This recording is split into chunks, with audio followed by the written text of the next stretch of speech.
Hello. Hi, everyone. Hope you had a good weekend.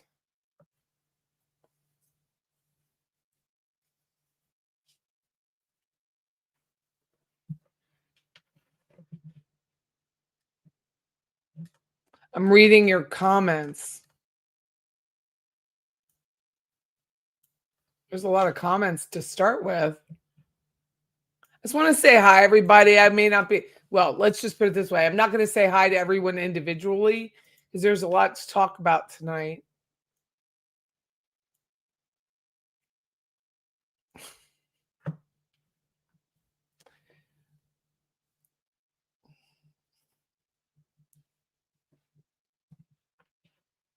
You've missed Patty. Oh, Madeline. Well, I made a trip to Pennsylvania and I went to my high school reunion and it was lovely. It really was. There were several people that I had not seen in 40 years. So it was really lovely. And we have a fun class anyway. So when you go into the room and people are still setting up, because I'm always either on time or early, and it was just like time had not stopped. It was absolutely amazing. I know everyone does not get that experience. Some people detest even the thought of going back to their reunion or ever speaking to the people they went to high school with. Not me. I loved my high school. I loved my grade school. It was warm and friendly to everyone who came, and it was just a blast. We had a really nice time. I took my daughter. My daughter went with me. She was my plus one, and it was really a nice time. The whole weekend was really nice. The weather was warmer than I was hoping for. Obviously, I was hoping for more fall weather, and it was in the 80s and humid, and I was like, ugh, might as well have been home. But it was really a lovely time. So thank you all very much. The flight worked out great. I got to see my friend Deborah. Everything was really spot on. It was really nice.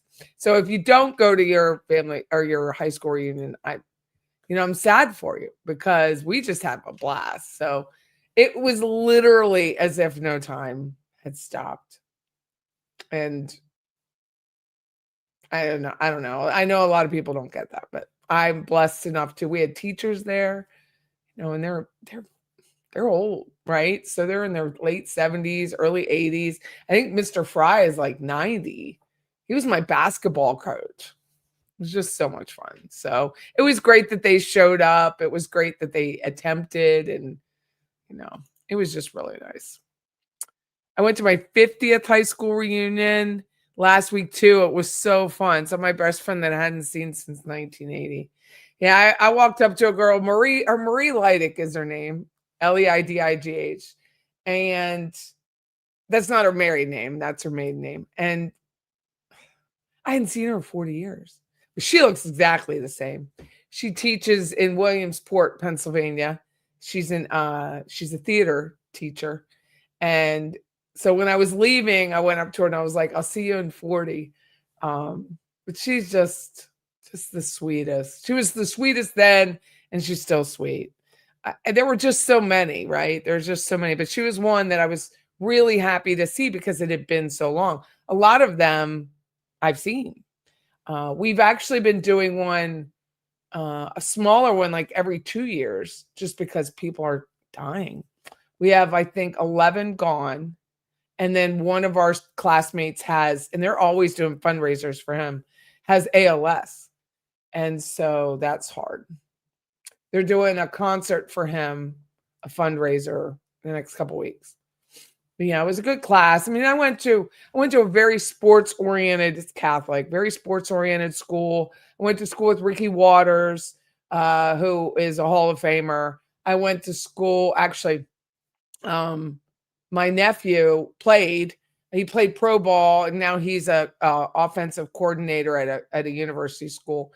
And he went to school with Sean Sean McCoy from the Eagles. Shady, but yeah. So it's a very, very let's see. There's a lot of like famous people that came out of that school. Carmen Finestra, who was the producer of the original Cosby Show. He was the producer for Home Improvements. He's been, I think, the producer of other, but he went to the school. There's just a lot that came out of that school. And one of my classmates, Terry Mitchell, she's a Hall of Fame basketball coach. Just really high end when you think about it. Like really, a lot of achievement came out of that school.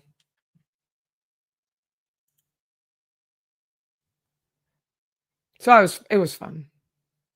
Glad you're back. Need some Patty Playhouse fun time. My heart is still breaking for Charlie Kirk.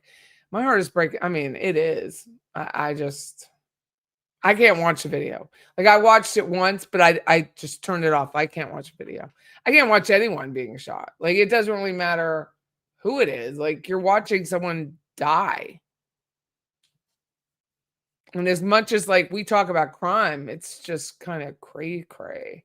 And then today, the guy who attempted, who was on Mar-a-Lago golf course hiding weight, got sentenced, and then he tried to stab himself, in the courtroom. I mean, just pure insanity going on. And then we have Donna, who's trying to get another trial, which she's not.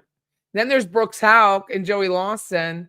And this is interesting to me. The whole Crystal Rogers case has been interesting. It's a 10-year-old case. She went missing over July 4th weekend, very similar time frame to when Dan Markel was shot in his garage. Because it was July. It was just the year before.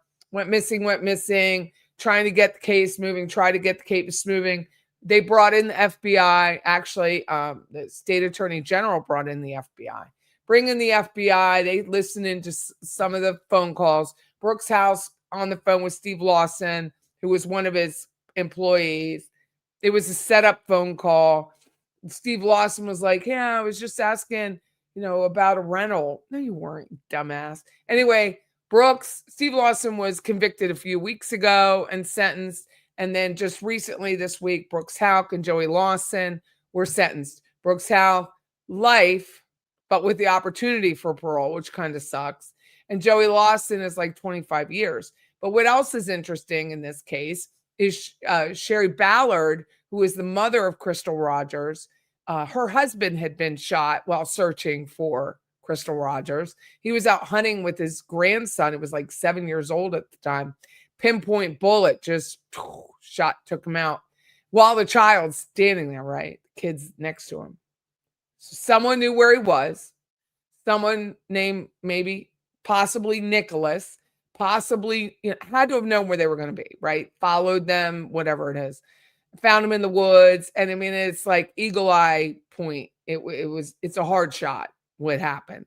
So it had to be sniper style. It wasn't like open range in a theater. And Sherry Ballard, shortly after Brooks Houck was arrested, and he was a large landowner, like he owned multiple properties, investor and builder, multiple businesses. She filed for wrongful death. And it's been 10 years and she filed. And Brooks, shortly after his conviction, gets on the phone like Charlie Adelson, starts telling Mama Rosemary, girlfriend, I call her the new Crystal Maupin, his sister Rhonda, and of course his brother Nicholas or Nick, telling them to sell all the property because Sherry Ballard's going to get it. Well, there was a temporary restraining order on that property. And then today, I guess there was a settlement that the property is just not going to be sold except for one subdivision, which is a partner. It's called Copperfield, which is a partner with another builder. So they weren't going to let that builder go under because of this murderer. And Sherry Ballard, she, Eli or no Eli, Eli is the grandson. Eli or no Eli, Sherry Ballard is going to take every bit of the money that Brooks Houck has ever accrued. And rightfully so. Just the amount of energy that she really, it's a lot of Allison Galvani, My Father's Alibi, because Sherry Ballard and Ruth Markel kept this going.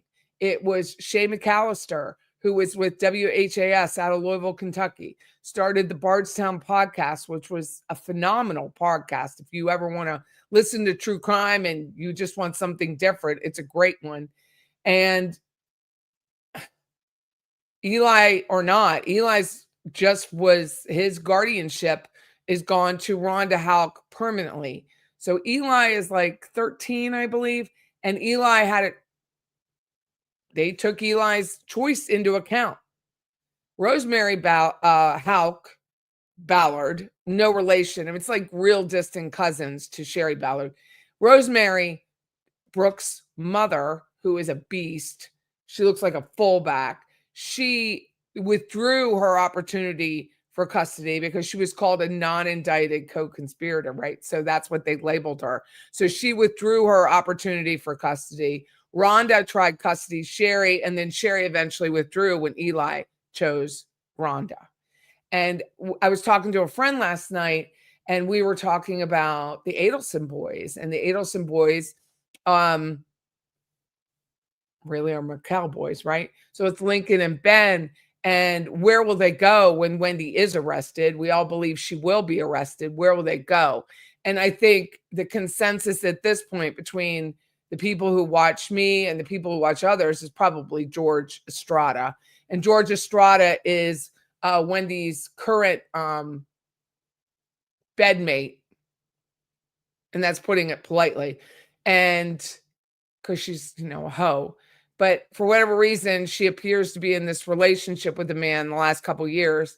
And so the boys have lived with him because they've all lived together. When she left that nasty condo she was in Miami. So I think that would be their choice. Now, where they are in Texas, if the paperwork, which we'll never know because it's family law, it's all private. And you have to be a party, or you have to have a court order in Texas to learn what the family law documents are. Here in Florida, you just have to go pay for it. Like I could, if Wendi's divorce was not in part of a trial, I could just pay for those 850 documents or whatever it is and then get them. That's all you need. You don't need a court order and you don't need to be a party, but in Texas you do. So I think part of the reason why they moved to Texas is privacy laws. It's much more private there. It's harder to find real estate property, who owns it. It's harder to find divorce. It's hard to find all of that.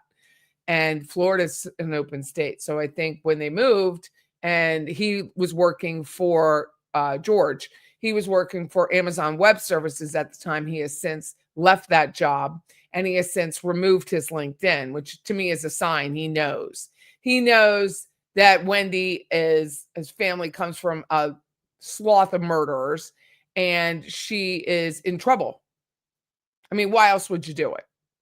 It's not private. I mean, we already know where you work. So why would you do it? And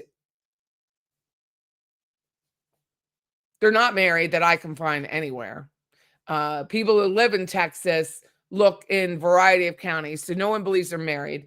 And I don't believe he's adopted the children because that doesn't make any sense financially because she gets this Social Security. Now, he could in Texas be a guardian if necessary, right? And be noted as a guardian, but not be a parent, right? A legal parent. Just be a legal guardian. If that's true or not, I can't find it. But people have been coming to me who are familiar with their location. And I will say they still live in Texas. They do not live in Colorado. They absolutely 100% do not live in Colorado. They do. Someone sent, they're moving to Long Island. No, they are not moving to Long Island. The only tie to Colorado, and I know where they live in Texas, but I'm not going to give that out because that is doxing and I'm not going to do it.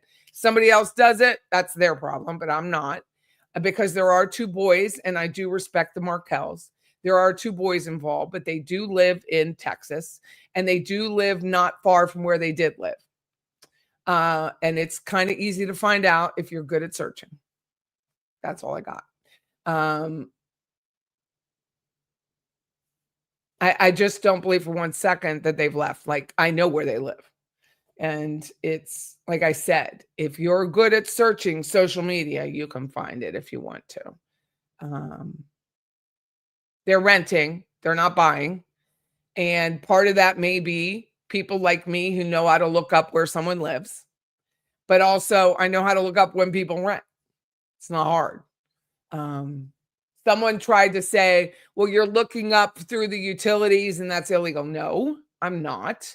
But when someone uses or hooks into a utility or starts a new account, that triggers people searches, right? It triggers a locale.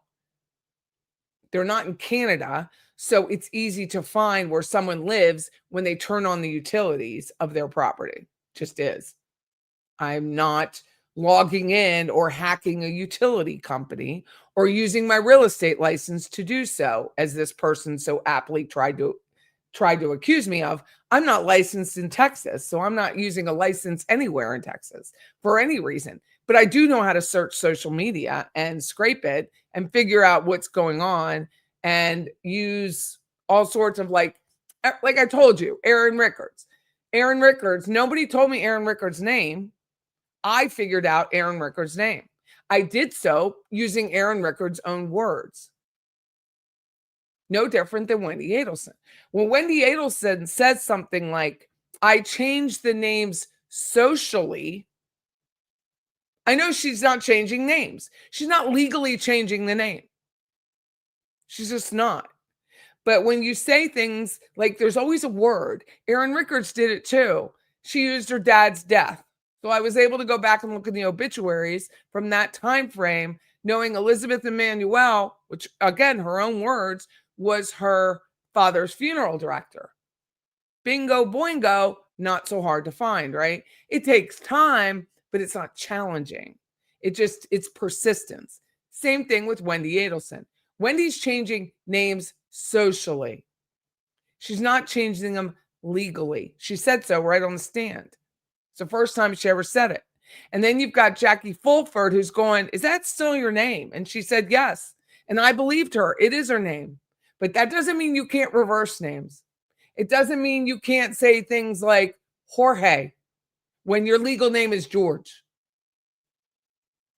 Why would you do that? Oh, because you're in a room full of Latin people. You're in a room full of Latinos and you're Latino. So you want to like be one of the group, right? That's what you're doing. So think about it. Like my sister does this. Her name is, well, I won't give you her name. I'll say her name is Billy Ann. It's not anywhere near that. We'll just say it's near Billy, but just reverse it. She goes by Ann. Just think. I don't know this 100% for sure, but I'm 99.9% sure. All you got to do is twist the name around. So when you introduce yourself, you're not giving the name Wendi Adelson or Adelson or whatever AI says. You're just saying, let me call you WJ, or just let me call you Jilly, or let me call you Jill, whatever that is to make you like, or Adel. You're just giving a little bit of your information, not the full information, so that you don't know these people. And that it makes it a little harder for them to look you up. Doesn't mean you can't look somebody up, because always, always, always, these fools leave a trail. Aaron Rickards left a trail. Wendi Adelson leaves a trail. You can't, in the United States, in this day and age, 2025, not leave a trail. You just cannot. Now you got George, who's like blowing cover for you. But George Estrada, there's only a few. There's only a few that are in that age range. There's only a few that have ever lived in Virginia. And because of that trail of addresses, it's not so hard to find. And that's how I do it. Not that I want other people to go around and do what I do, but it's like I know what I'm doing. So it's not challenging. It's just not. George has been on podcasts. He's been on video podcasts. Granted, they're extremely boring to most people because they're talking about technology and Amazon Web Services and saving companies money. I enjoy it because I'm learning. I mean, he's a smart guy, except for who he's sleeping with. And but there's always a trail. You see the backdrop, you see the window, you see, well, maybe that's the apartment that he used to be in. People work from home when they do these kind of gigs. Just saying. Things like that make it really easy to locate you. And everybody does it. You go on Twitter right now, or X, and people are nasty. They're showing their ass about Charlie Kirk. Doesn't matter what side you're on. I mean, they're being really horrific. They're being really horrific when they're trying to interfere in an arrest on federal property, or they're interfering, God forbid, on a plane, and they're non-compliant on a plane. It is so easy to take that photo and match it up and try to figure out who the person's real identity is. Now, it's not 90, it's probably 95% for most people on a plane, but you can figure it out. There's a guy on X, he's called 0 Hour. I don't know how he does it, but he is finding people rapidly, all from a screenshot, where they live, what they're doing. Now, he's not giving out the address because that's doxing, but it's easy to figure out where somebody works. Working is not doxing. So if they're a teacher and they're protesting and they're blocking a facility, they will dox you that way, where you work. They will notify the employer and hopefully get you fired because you're blocking a roadway or you're blocking a building or something like that. But so it's a punishment. But as long as that's why people wear masks, so that doesn't happen. But Wendi Jill Adelson is not going to walk around wearing a mask. She may need to soon. Because this trial, her mother's trial, is bigger than Charlie's. I mean, I have people all over the place. My high school reunion, people recognized that I was sitting in the courtroom. That's in Pennsylvania, little Harrisburg. So it's not so hard. And I'm not giving Wendi advice, but I am saying, the more you try to hide who you are, the more people are going to go look for you. If you just act normal, which I know you can't because you're an unindicted co-conspirator, maybe they'll leave you alone. Hard to say. It's got to be hard to trust people right now, right? It's got to be hard. And Jorge is just trying to make a living. It's got to be hard for him too. But that's my story on Wendi Jill Adelson. Hit that like button. Went to your high school reunion. None of our teachers attended. Oh, leisure. That's sad. Mine did. Please, no one help Wendi. No one's helping her. No one's helping her. I think when the mothers, she's been in Austin like a year, right? And I think when the mother's trial came on, she was probably living a pretty quiet life. And then your face is all over the place. I think that's why she was more hesitant. I mean, first of all, I believe she's guilty. But I think that's one reason why she was more hesitant on the stand. She wasn't as obnoxious. She wasn't as obnoxious, sassy, dickish, squattish on the stand, is because all these new people and all this new area where her kids live and go to school are watching her. Miami is larger. Austin's big, like land-wise, but there's just more people in Miami, and I think would be easier for her to mix in. Like, you talk to people like Yindra, she's been on STS, they're not really talking about the Adelson murder down there. But I bet where these boys go to school, they're talking about it because it's more suburban. It's more high-end suburban, but still suburban. There's not such an influx. It's going to be very white or high-income Latino where they live. So there's more time on these women's hands when they're sitting there going, God, she looks familiar. They're not rushing and rushing and rushing to get one place to another the way we see on that bump day where people are just walking and walking and walking. It's not going to be like that. It's going to be more leafy neighborhood, more Tahoes and less Porsches, and people just kind of driving around and going to Whole Foods and seeing Wendi there and going, man, she looks familiar, which is probably why she's leaving her hair more curly, like we saw in those photos at her lover's son's graduation. So her hair is super curly. And so she plats it out poorly when she's on the stand, maybe hoping that not as many people will notice her. Interesting. Many suburban moms are into true crime and they'll figure out who Wendi is. Well, they have figured it out. People have contacted me. They have figured it out. Patty, love the hoops. Remind me of a Jersey girl. I know you're from PA, so it's close. I know I bought them up there. They're nice and solid, too. I just got them. I like a good earring. I can picture her scraggly hair, brown eyes, and fallen Botox and lip injections. I know. She looked the right mess at that graduation. She's trying to do her face like a Klingon John Smith. How are you?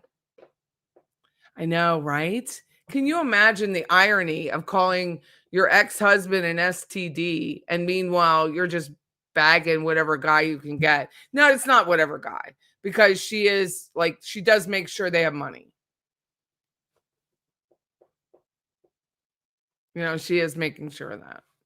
But I found some interesting things. So, you know, if you follow me, I'm Patty Wilson. It's been like 26 minutes till I introduced myself. I do apologize. But I love ChatGPT. And I found this article.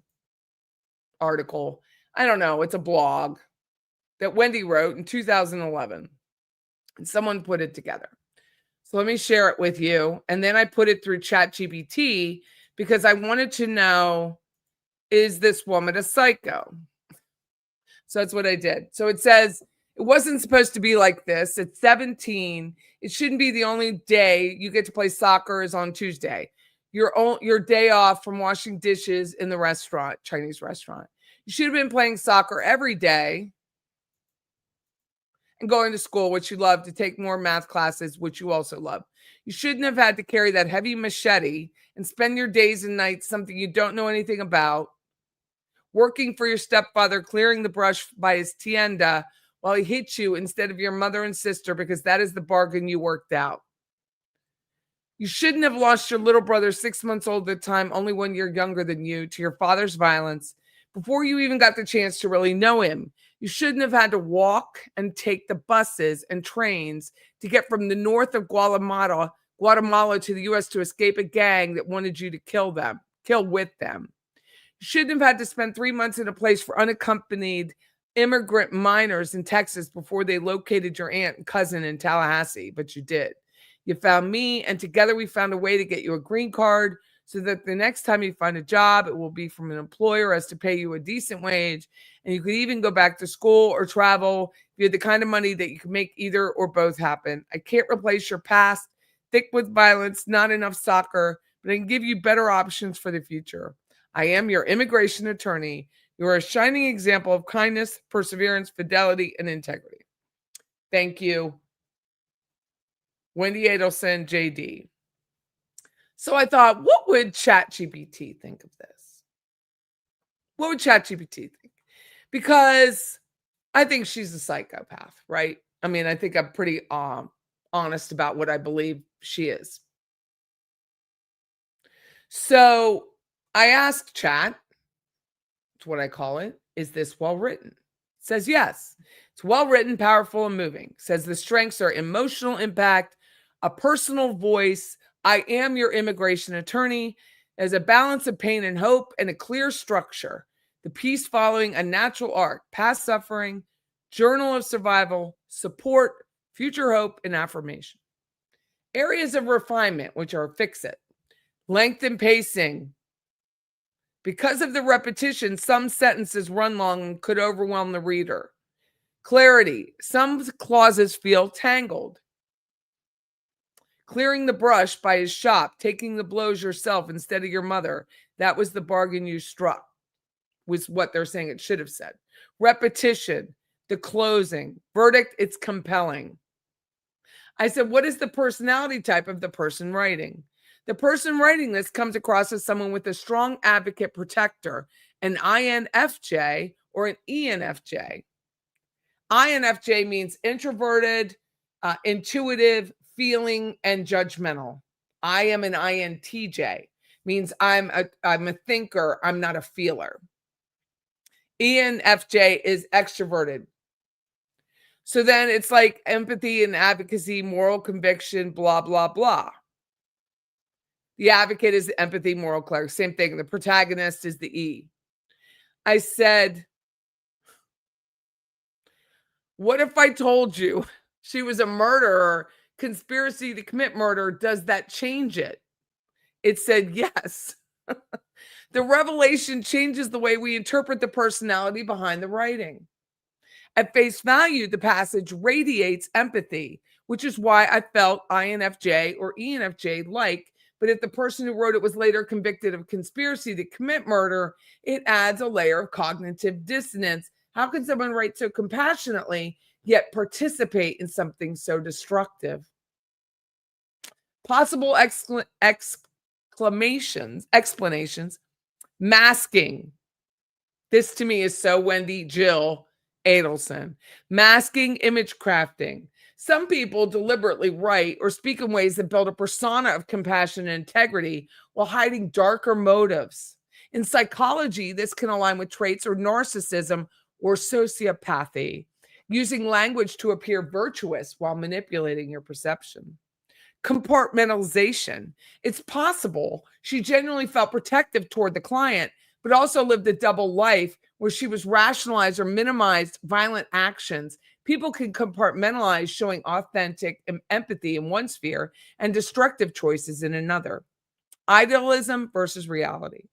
Some personalities, especially the INFJ, can be extreme, deeply idealistic, but also capable of drastic, morally conflicted actions if they convince themselves it serves a higher purpose. That idealism, if warped, can justify harmful behavior. Shift in personality. Instead of a pure INFJ advocate, the personality might reflect an Enneagram 3, which is the achiever with the shadow side, driven to appear successful, moral, admired, but willing to do almost anything to protect their image and goals. Now, is this not Wendi JILL Adelson? Enneagram 8, the challenger in stress, protective of others, but when unhealthy, can become controlling, vengeful, and ruthless. Or less charitably, a manipulative strategist who knows how to use language or compassion to gain trust and admiration. Bottom line, the writing itself is well crafted and full of advocacy, but knowing the other's actions add a chilling undertone. It could be read as a performative empathy, written by someone who wants to be seen as a moral protector, even while making choices that contradict the values. Would you like me to reanalyze the piece? I said yes. Got it. Reread the piece through the darker lens as if it were written just to comfort a client, but also to construct an image of the writer as noble, selfless, and indispensable. Your letter is filled with phrases that spotlight the attorney's role as savior. You found me, and together we found a way to get you a green card. I am your immigration attorney. You are a shining example. While framed as client-centered, these lines also highlight the attorney's importance, self-importance. It positions her as the one who makes freedom, stability, and dignity possible. This duality is classic self-branding, appearing benevolent while reinforcing her own status as protector. Overcompensating on empathy. The repeated refrain, "you shouldn't have had to," reads almost like a script of compassion. On the surface, it's empathetic, but the relentless repetition can serve as a performance of moral outrage, showing how deeply she feels the client is suffering. This overemphasis raises the question, was she writing more for the client or for an audience, judges, community, even herself, to cement her persona as someone extraordinary compassion? Subtle power dynamics, chat says. Notice how the client's entire life story is a narrative by her voice, very much like my storybook, right? The hardships are retold in her words. The solutions are framed as what she enabled. The client's future is tied to her ability to give you better options. Jill, You are a psychopath. This can reveal a need for control and validation. I define your suffering. I define your hope. I define your future. Telling you this thing is discrepancy between words and actions. If the same person later conspired to commit a murder 4 years later, the contrast is static. Is static? Is stark. In writing, she condemns violence. I can't replace your past thick with violence. In reality, she engaged in violence for at least the planning of it. This suggests compartmentalization or duplicity. The compassionate writing could have been authentic in the moment, but it could have also been instrumental empathy, a way to reinforce her self-concept as protector, even while rationalizing violent choices elsewhere. Possible personality lens. Through the darker lens, the personality shifts from pure advocate to something more complex. Enneagram 3 is the achiever in an unhealthy state, focused on image, external validation, maintaining a reputation. INFJ with the shadow side, someone deeply skilled at reading and mirroring emotions, who can use empathy both to genuinely help and to manipulate narratives. Sociopathic streak, the ability to perform empathy persuasively while lacking internal consistency to live by it. The reframe verdict. So it took what I wrote, that blog, it took it as, ethereal, so kind, blah, blah, blah. And then I'm like, well, what if this was the case? Changes it. The reframe verdict, this writing is polished and persuasive, but in the context of the crime, it reads like pure compassion and more like carefully curated performance of empathy and moral authority, a tool for reinforcing her self-image and influence. Would you like me to rewrite the same piece as if it was created? So I didn't do that because I don't need to read it again. But I thought it was really interesting that that's how it's described. And I'm like, that is more like the Wendi JILL person that we all know as the fucking witch that walked out on her family, left her dad in Miami so she could escape to Austin, Texas, while still saying, I am an immigration attorney. Not I am an attorney. I am an immigration attorney, so that she can seem more altruistic. I'm only helping my fellow man. I'm working all the time. I'm doing the best I can. Now, what's the name of that damn book? What is it called? This Is My Story. Okay, let me ask chat.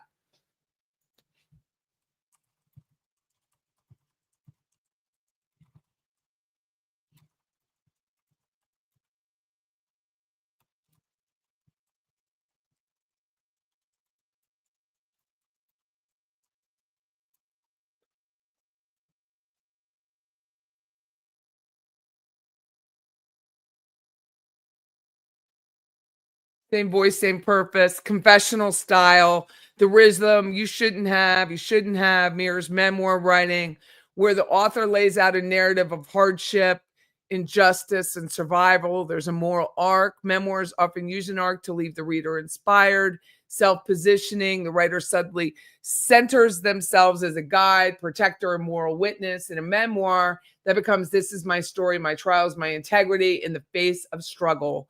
The voice feels consistent. When you put the book alongside this letter, the pattern looks like emphasize suffering and hardship, whether it's hers or her clients, highlights resilience and survival, and with moral affirmation.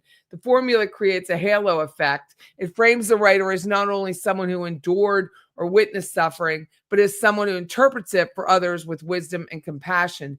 If she wrote, this is my story in the same tone, which she did, it could feel less raw confession and more like image construction, presenting herself as empathetic, principled, and inspirational. And to me, that is what Dan Markel saw through. Remember, that's what she said. She said, the only person who really knows me is Dan Markel, because he was a much better writer. He was much more of an intellectual and an academic that could pierce through that whole facade that which portrays every time she steps out of her bathroom. The tension. In isolation, the voice sounds sincere, almost saintly. In context with a murder conspiracy, it raises questions of authenticity versus a performance. Was she writing from genuine empathy, but living in contradiction? Yes. Everything about her is a contradiction.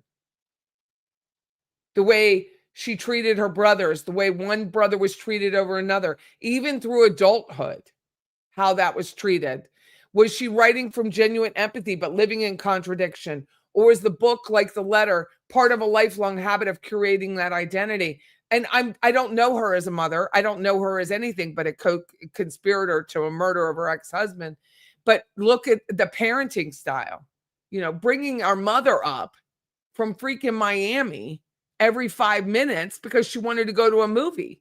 So all of a sudden the Adelson's there to babysit when she's going to a movie with Jeff Lacoste. So like they're all the time. They're there all the time.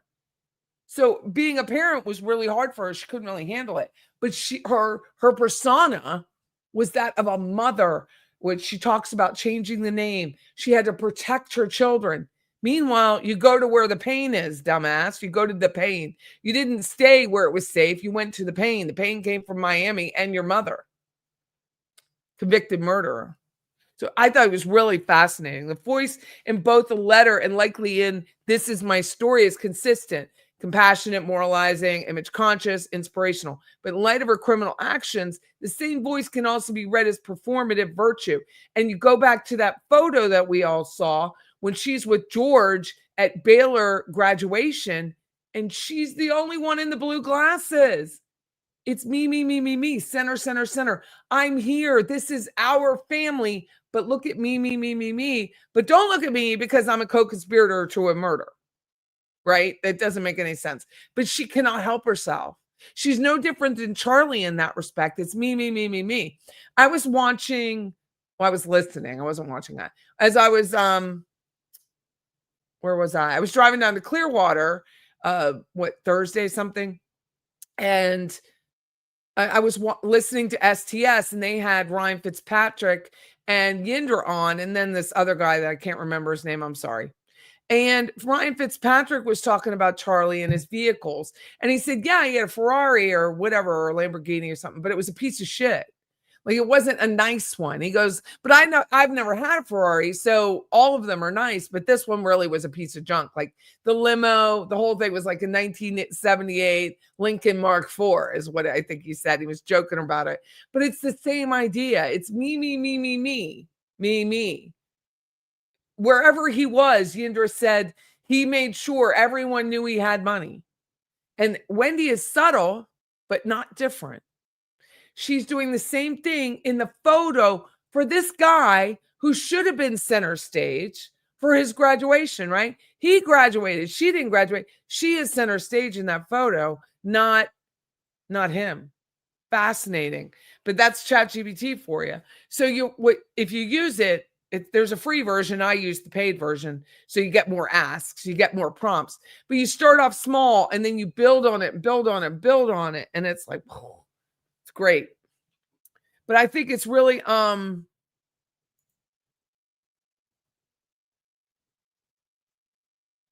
think it's just interesting how it can take words that we all know the words in this blog, and then how the context of the words are written, it all becomes about Wendi Jill.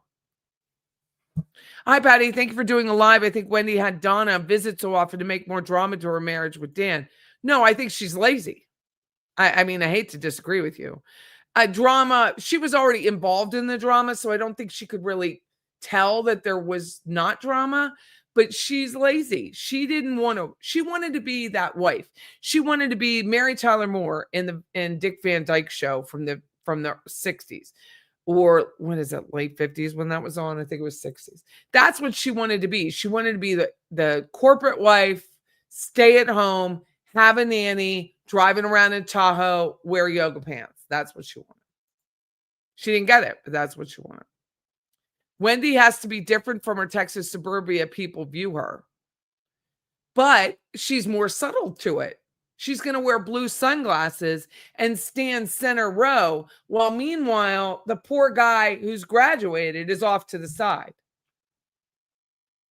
She's played all her family. I pray that the state has her number. I do too, Diamond Girl. Ryan Fitzpatrick, the one who looks like he owns a saloon from the 1800s. Well, he wasn't wrong. I mean, it's like he's talked about the Whale Harbor House. It was a piece of shit. The Whale Harbor House, you'd think I have a house on Deepwater Canal, so you automatically think beautiful, right? It's worth a lot of money. No, he ran it down into a piece of crap. Charlie did take that picture. Gindra's not going to lie. Charlie took that photo. You notice she was center stage too, Liza? Yeah, she was center stage. Super slutty and lazy. It is a great watch. The second time for Surviving the Survivor. It was last Thursday. I listened because I was driving. Thanks, Caroline. MVP of the Wendi Chronicles. The story about Charlie telling policeman he was in a doctor, ER doctor, to get out of speeding tickets. Charlie thought the police let him off because of them. No, Charlie, the police thought of other people. Georgia does say stay tuned. Was the pool nice? Where? Where was the pool? There are no murmurs or whispers or looks that arrest is imminent. But I went to an event tonight at Doak Campbell Stadium where FSU plays, and people around me saw me at the courtroom. There were a couple realtors, and I said, well, what do you think? Do you think Wendi? And they were like, they have to arrest her. There's no way she's not being arrested. What the charges are going to be, we don't know. But I do believe they will arrest her.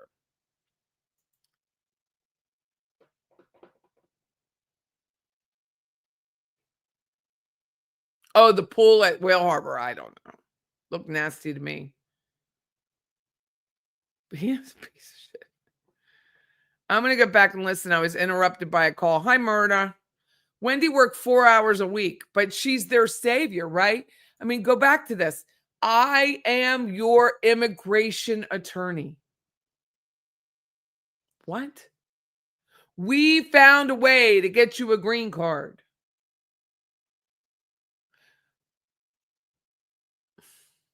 This isn't the only one. This is just the shortest one. She couldn't even in the trial, she couldn't even not correct how something was said. When Jackie Fulford said paella, she said, yeah, paella. Why are you doing that? Like, why are you correcting it?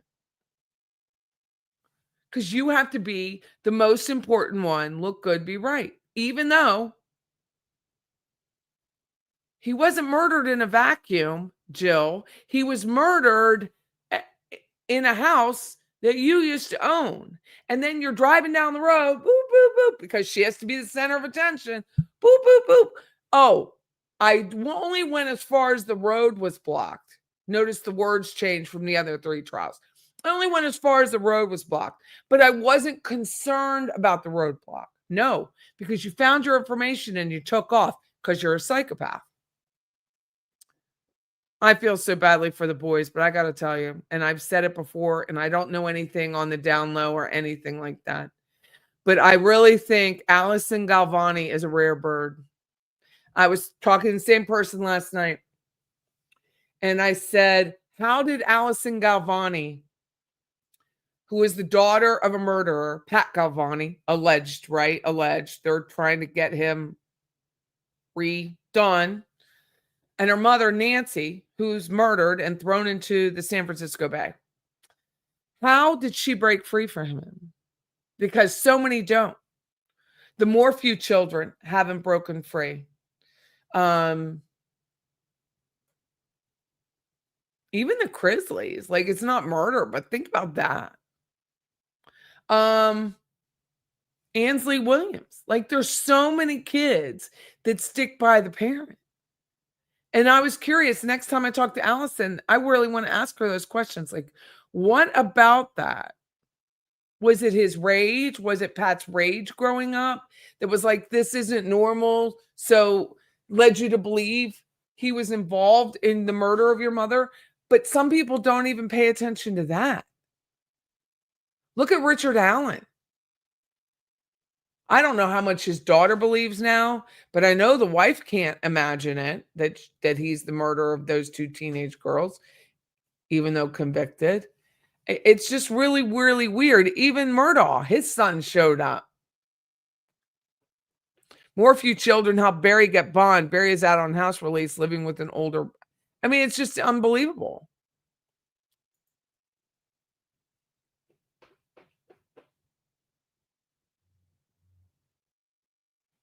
Why did she make herself so busy? Why did she have to buy liquor before lunch? It's such BS.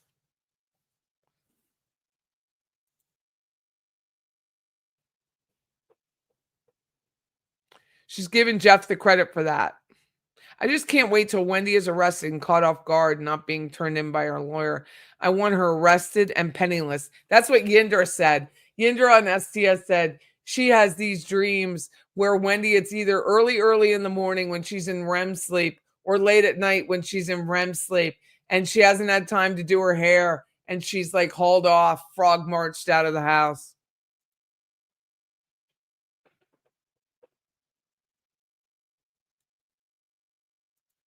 She is a unicorn in the world, and I really do wanna ask that question.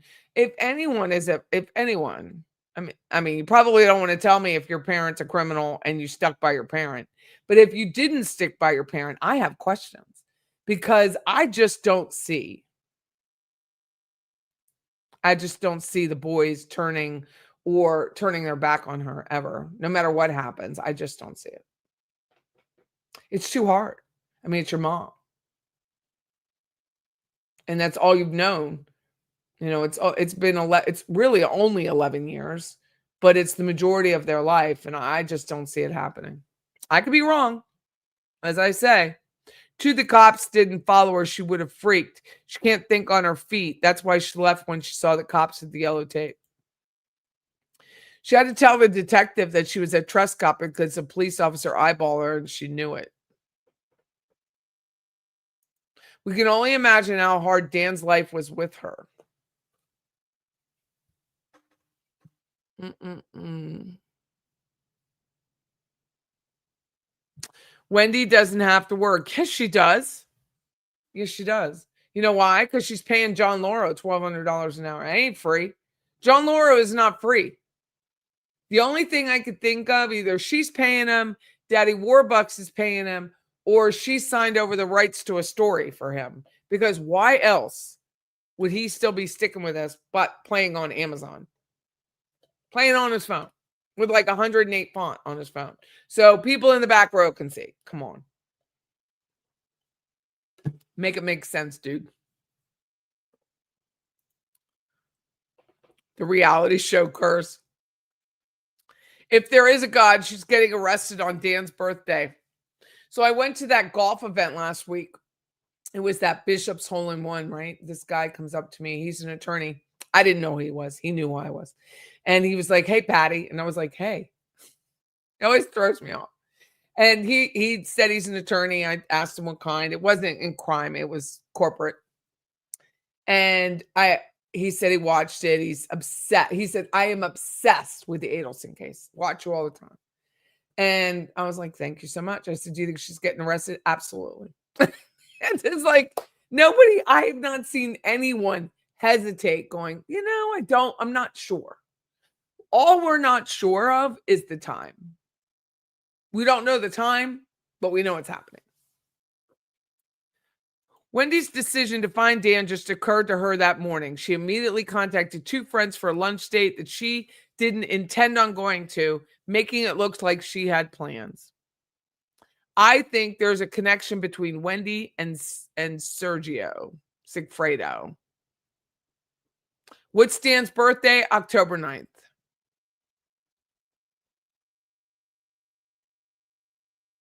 They won't because that's all they know. That's what I believe. I don't believe the boys will ever turn their back on him. We are all obsessed but need justice. It is 108. I'm telling you, it was big. Okay. It was big font. I was catty corner behind him and there was I read it all.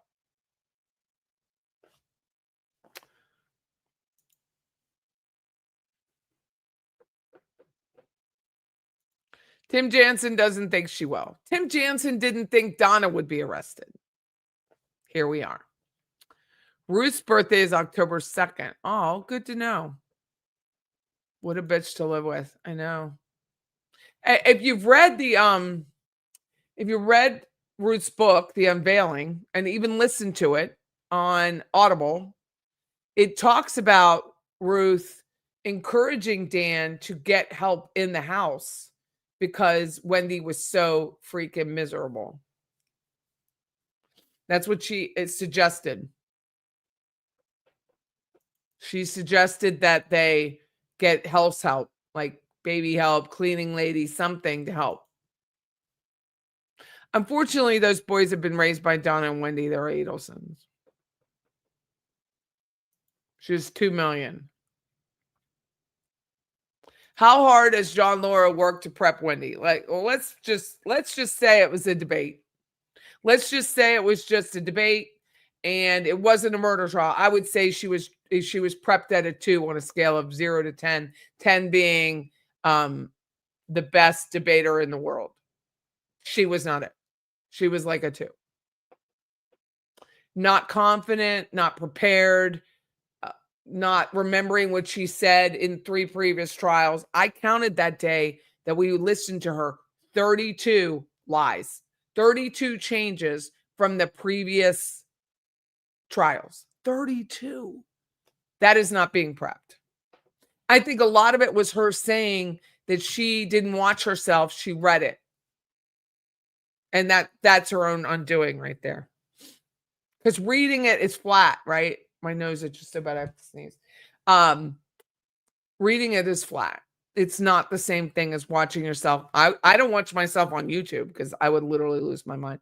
But I do re-listen to our radio show, and how I speak is it's the only way I can get better. Did I say that? Did I really say that? Did I make that guy look bad?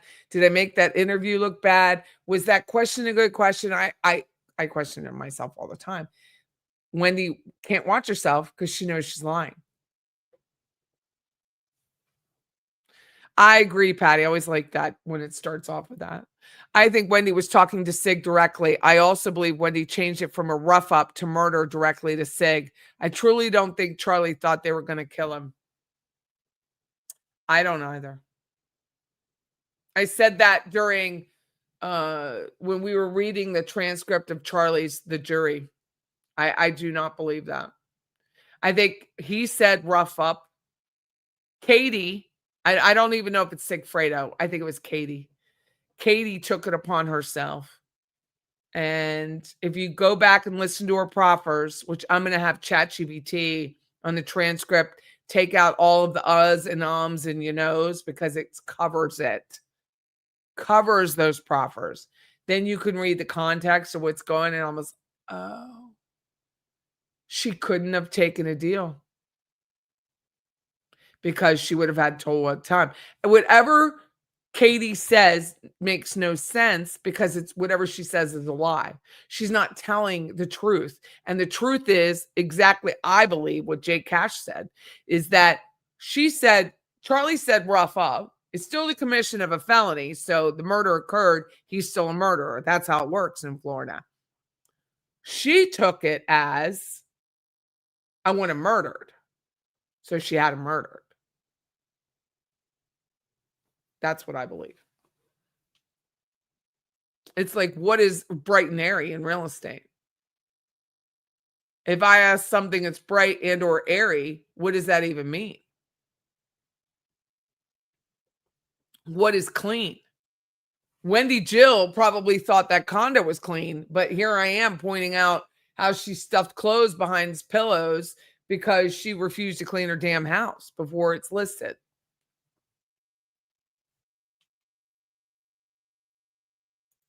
She changed her name socially, Zig. Changed it socially, not legally.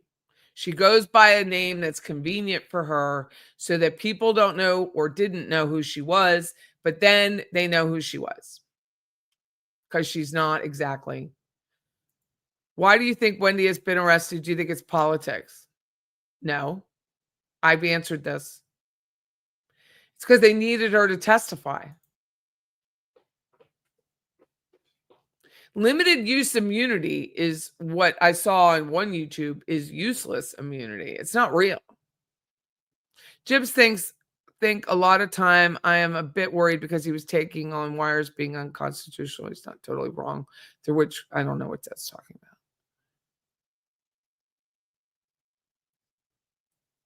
I think she did want to find Dan, and that's why she did not return his call. No, she didn't return his call because she knew he was going to be unalived. And how are you one of the last people to speak to him and know that that was his voice?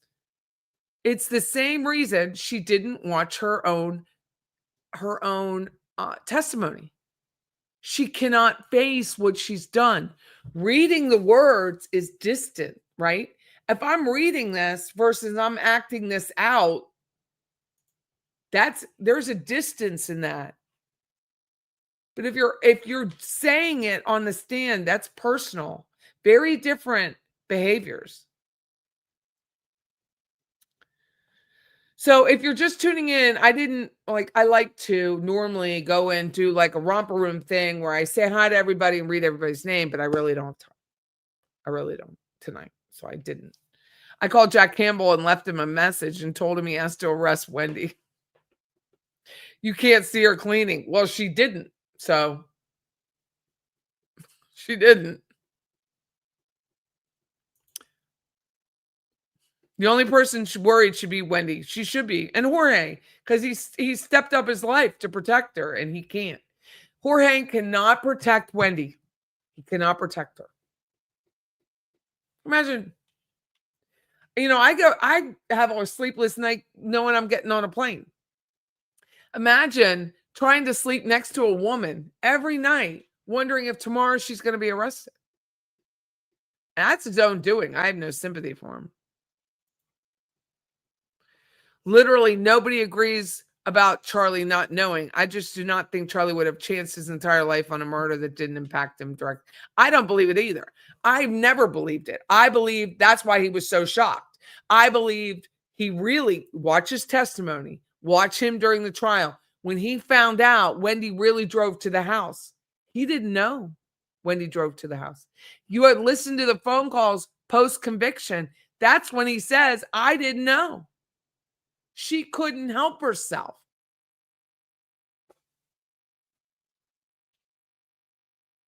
I pray those boys have some of Dan's genetics and enough curiosity to explore his life and make their own conclusions. The boys will, after time, understand the whole murder plot. Will they? Has Ainsley Williams ever understood how her mother took part in the death of her father? No. She hasn't. She stood by her mother.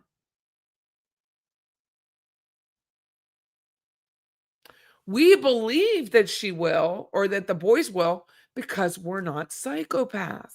I don't live with a psychopath. But Wendi has spent all of her time doing this. Manipulating. Where's image masking? To me, when it said that, I almost fell off my freaking office chair. Image masking and crafting. Deliberately write or speak in ways that build a persona of compassion and integrity. No one could believe it could be you, except for the mere fact that it is. It's hard to believe because they see you today with your little apron on, doing the little muffins on the carpool run. So what? Denise Williams got arrested in leggings. And I was there for it. I loved every second of it.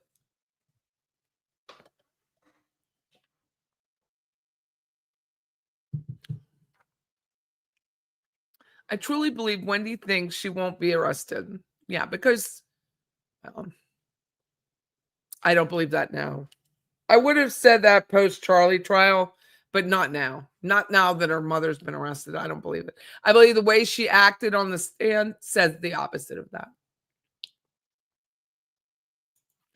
I believe Katie counted the money, and I believe Katie took money.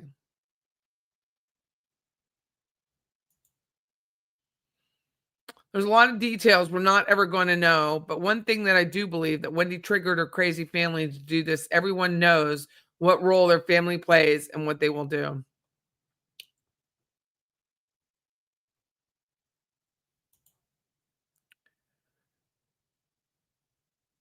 I don't if they do ever believe that about Wendi, I will believe it will be they'll be in their 40s or 50s. I do not believe anytime soon. I have no idea what Donna's court fees will be for the previous trial. I don't know.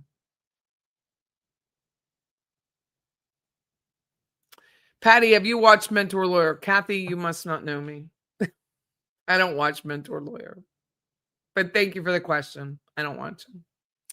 I think Donna and Wendi are only two who knew it was going to actually be a murder. Charlie and Katie did not know. That's why Charlie was so freaked out the night of the 18th. Otherwise, he would have been celebrating.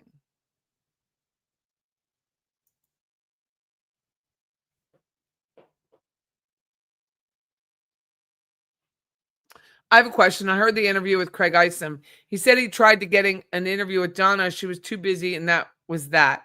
Is that legal? Yeah. They can't you can't force people to talk because they lawyer up. Patty, it'll only be 2 pages long. She's talking about Katie's proffer. It's very short when you get through all the nonsense. Sigfredo was high and drunk on the camera and was acting erratic in the car because he's high and drunk all the time. Oof.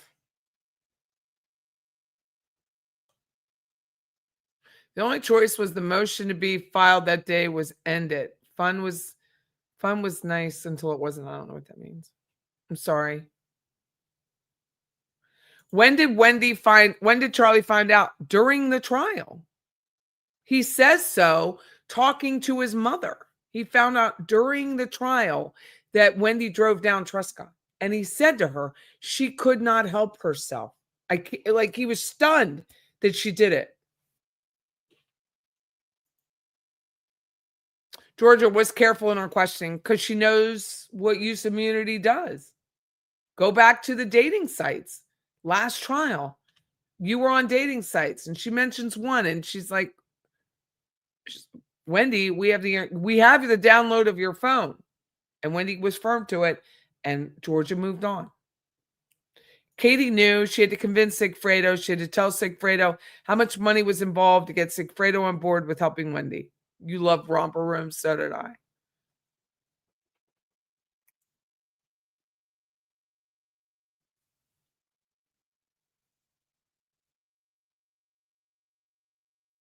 Why would roughing up law professor stop him progressing his case? Fear. Fear.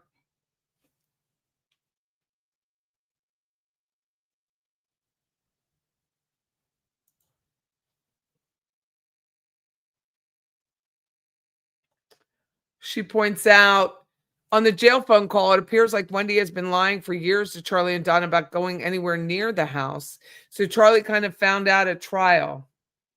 Wendi talked to Charlie that morning, and Charlie and Donna had a call that same day at 1, that same morning.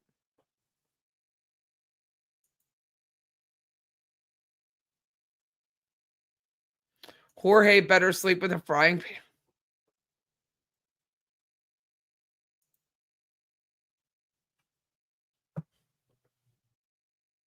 I'm with you.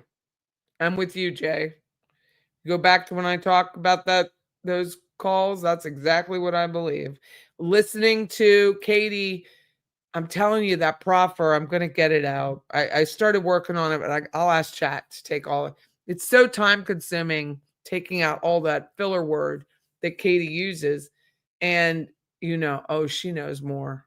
She was deeper into this and could never have taken a deal because she has to tell the truth when you take a deal. And whatever she's been saying all this time to every jury she's been in front of doesn't make it's illogical. It makes no sense. People are like, oh, she's fried her brain on Xanax. Come on. No, she hasn't.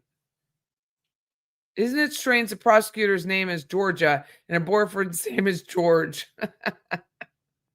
Wendi can clean a bank account. Oh, that's true. Chad Daybell's kids stick by him. See, it's very rare.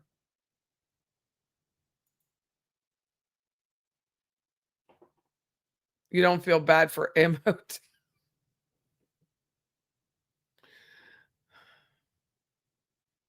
I heard through Phil that the boys are now interested in learning about their father. I wonder who they're going to learn it from. Hopefully Phil. I just can't even believe that. I cannot believe they stuck. And they're adults. They're sticking with that man. For Veruca, that's a Willy Wonka. I grew up next to Denise Williams.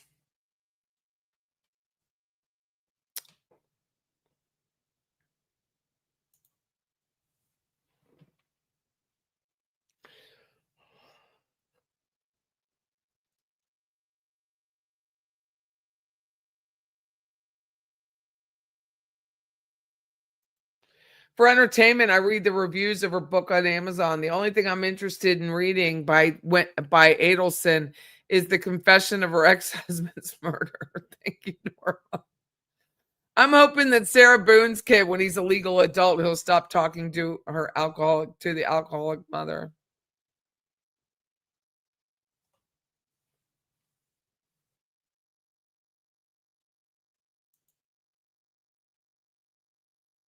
No, I do not believe they will file a wrongful death suit. I do not. Mm-mm. I wish they would, because you find out so much more. But no, I don't believe so. Like if they did that and they called Donna to testify or Harvey to testify, there's nothing that would stop that from happening.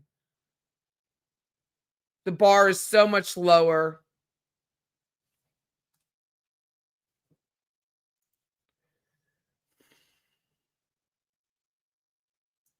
"17 years. Right when I first moved here, and you see all these Mike Williams signs. Where's Mike Williams? I'm like, who the hell's Mike Williams? Denise's mom was also a perfectionist. Odd family wrapped up in social climbing.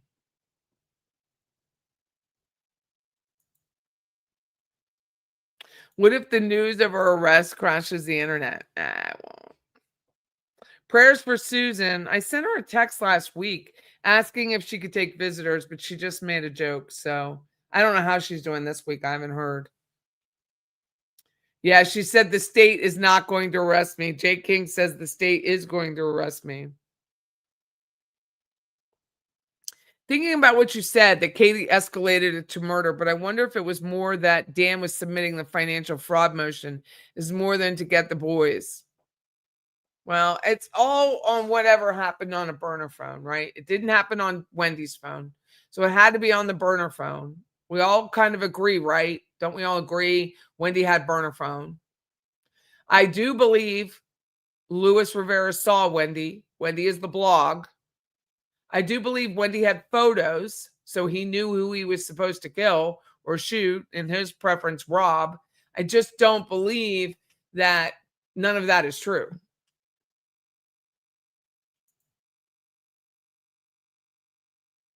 I believe Katie prompted it. Amy Lou.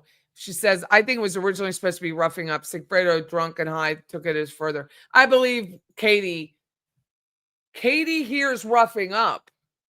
She comes from a different side of the track than Charlie. Roughing up to one person is murder to another.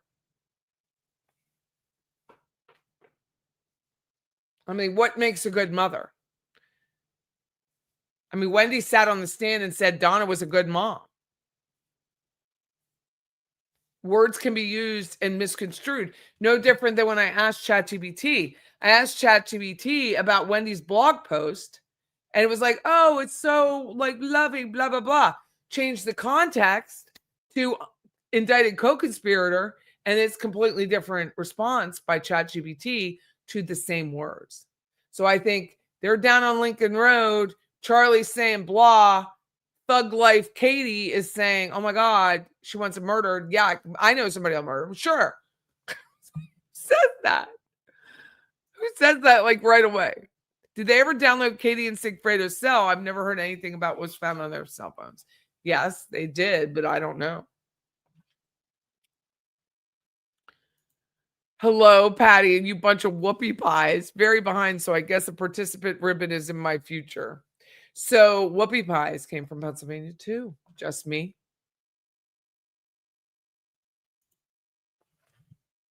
Ooh, maybe she ditched the burner phone in the garbage can at the gas station when she went to get gas. Fair point, Wybe.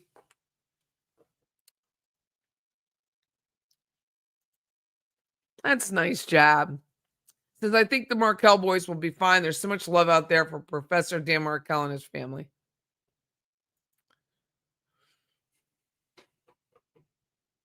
I think the boys will find out the truth and realize they've been living a lie. No one on the Adelson side of the family, except for Rob, can tell the truth. Well, hopefully the boys can, just because that's good for their life, right?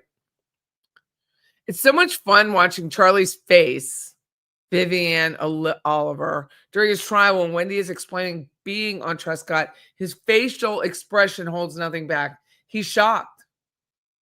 He didn't know. We knew.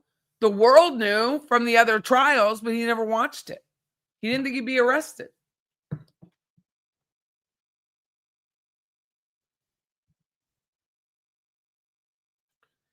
I don't think she does that. I don't think she's bad mouthing him to the boys. I don't believe she does. I really don't. 100%. I don't believe she does because that would make her look bad. And we know that Wendy's all about image. Is Susan in here? I would like to know if Katie or Louis, since they've admitted their involvement, ever felt regret for the taking of a man's life and a father. I have not seen them do either. Either Louis or Katie. I wonder how the other ladies were dressed at restaurants. Wendy was dressed like she was making a Taco Bell run.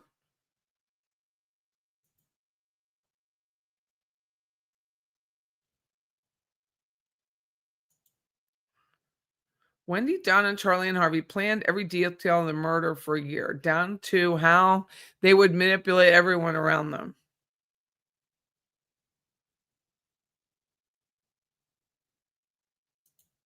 Sue said, I guess it all depends on the experience you had in high school. I was talking about in high school. I was a nobody then. So what would be the point of going back? I was a nobody. But I made an effort post graduation. Like I was just my daughter said, "Who was your best friend?" I didn't have a best friend in high school. I didn't. Chad Daybell's kids have not broke free of him. I just don't understand that. I just don't.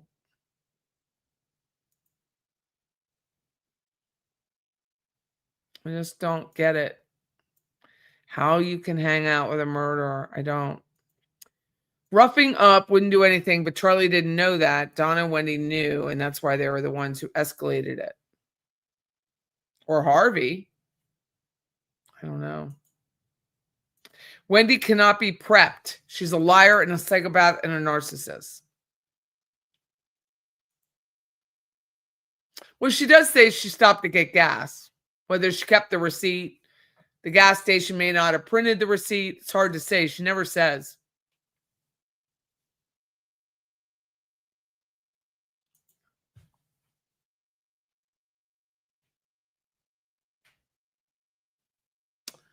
Can you even GPS a phone with it cut off? You can't, but Apple can. So iPhones can be GPSed by Apple with it cut off. They know exactly where it is.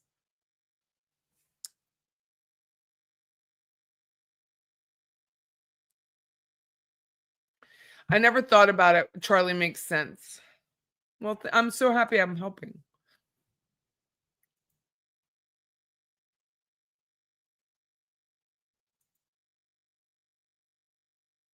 Mel says, plus Louis is weirdly angry at Charlie. Like, dude, you helped kill a man.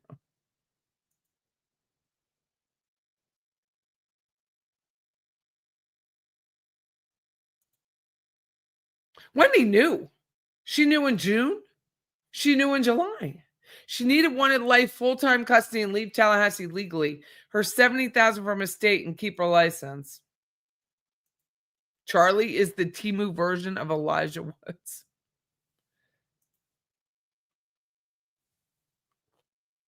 No, I disagree. I don't think Charlie planned for a year. I don't.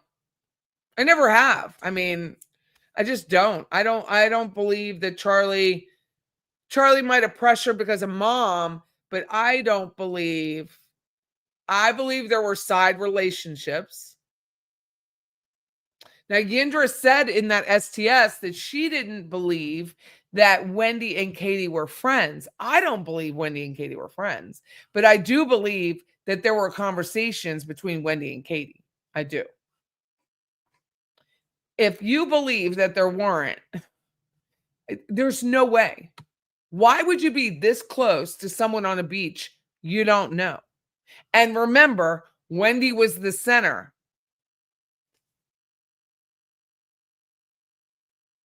Katie's on one side, Yindra's on the other. Wendy's in the center. Again, I just thought of that. She doesn't even really know Yindra. Yindra's Katie's friend. Why would you be in the center? Because you were on the beach? Let me see if I can find that photo.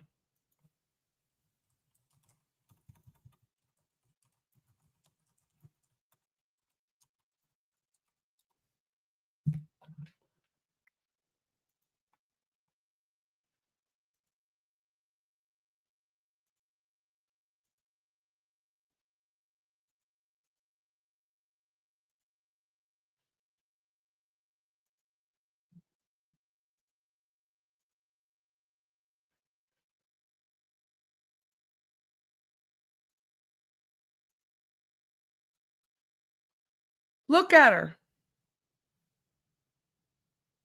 Yindra's over here. Katie's over here. They don't know each other? These two knew each other.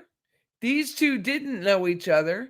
These two barely knew each other. How does this make any sense? Charlie's right in front of them. They're laying down because that's Yindra's feet. Phone's right there. So you know it's not her phone that's taking the picture. How on earth?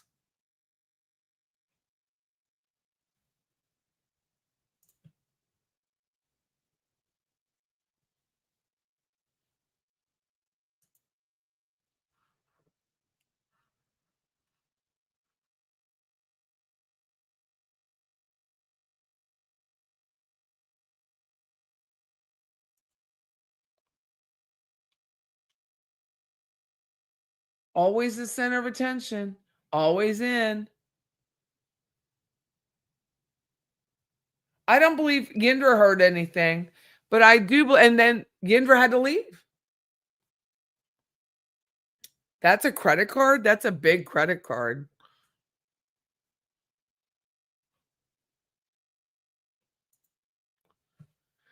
We know Charlie left them because Yindra said herself, told Katie to get Charlie's credit card before he left them on the beach to return the penthouse so they could keep drinking.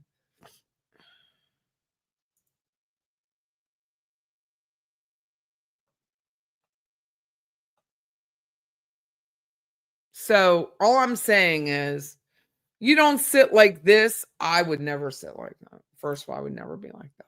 But your average person does not sit like this with people they don't know.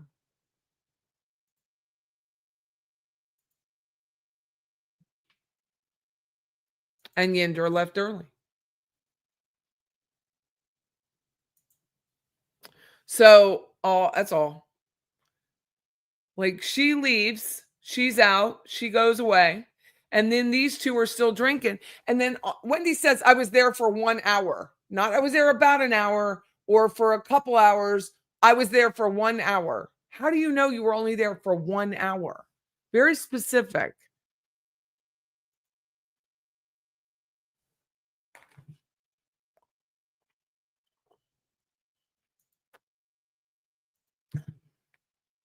One hour? No, they got the man, They got Charles Manson on far less than Wendy Adelson has against her. Think about it. The actual evidence that Charlie Manson was involved in those murders of those poor people and was easily convicted is far less than we have against Wendy Adelson.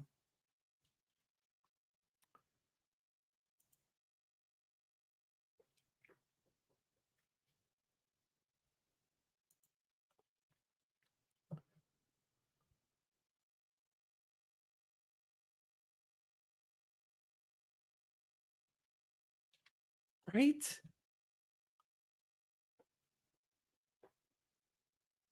Katie was pressed into Wendy. Yeah, there's distance here, but not here.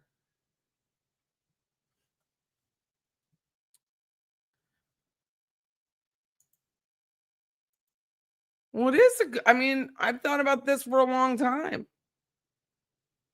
Charlie Manson was never at the crime scenes.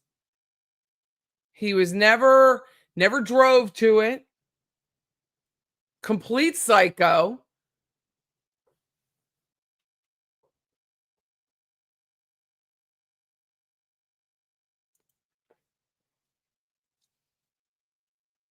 The Daybell kids may still believe in the doomsday cult. Really?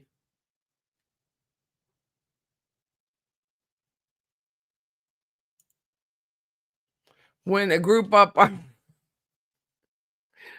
Thank you, Caroline. Very nice of you. Georgia has way more on Wendy than we know. Yep, she does. I mean, and someone pointed out when Georgia's handing her a piece of paper with those text messages, she is showing it's a demonstrative, it's not evidence. She is showing to Wendy those WhatsApp messages. So now Wendy knows Georgia has them. And Georgia told me it was one of my questions at the press conference was about the WhatsApp. And she said, you have to have the device, but we have several threads.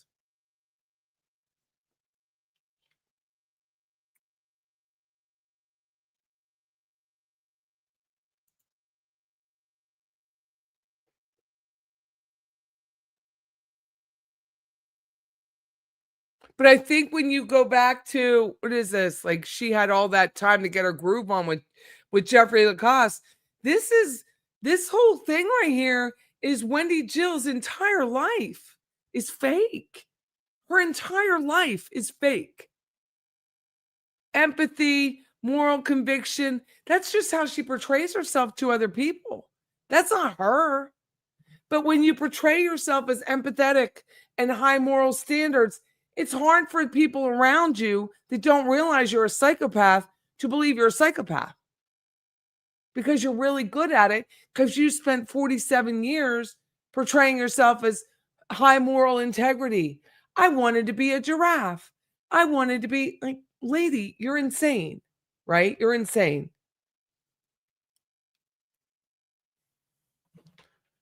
These yoga pant ladies, bless their hearts, driving around the Tahoes in suburban Austin have no idea what they've just come across.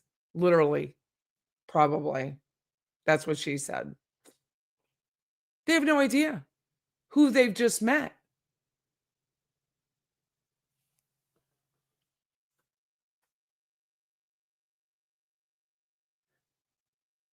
Affy, scare the hell out of him. If you sent a thug to beat the hell out of someone, it scares them from doing things. I love how Georgia made snarky comments after Wendy answered her questions at Donna's trial. I know. It was great. She did more so at Charlie's.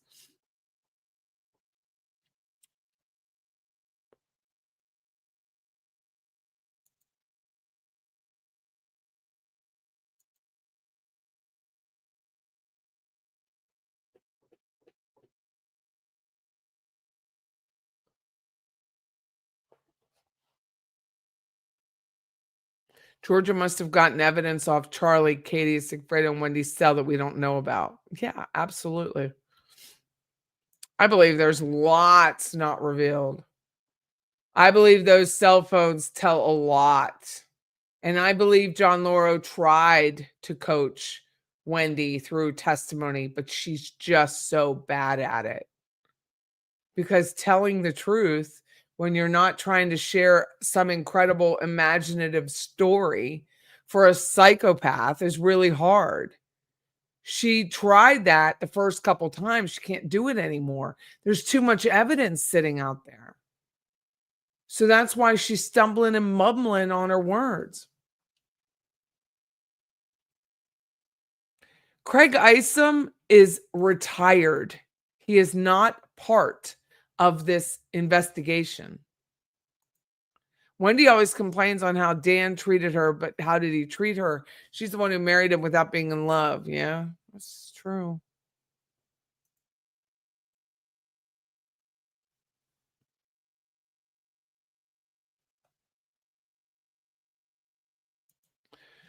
Photo is so creepy in hindsight, like a trophy photo. I know. You have brown eyes. Oh, she has blue eyes. Wendi has blue eyes, but people believe she wears blue contacts.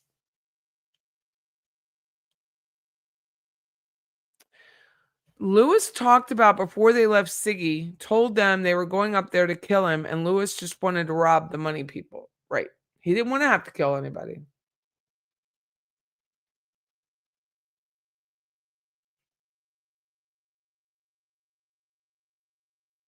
Only certain people will hang out with Katie, who hangs out with Sigfredo, the killer and Latin King. I know it's never. I think Kendra really has a good heart, though, because she said if Wendy's ever laid out, she said she will go back to being an acquaintance of hers at the very least. She said it right on STS.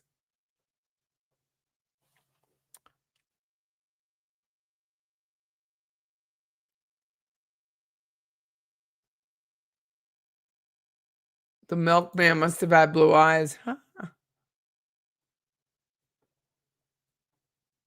Nothing's good enough for Wendi, not even how blue her eyes are.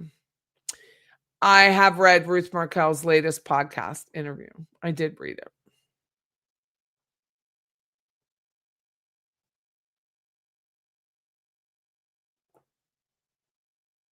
All I know is Craig Isom's not a party to this the investigation anymore.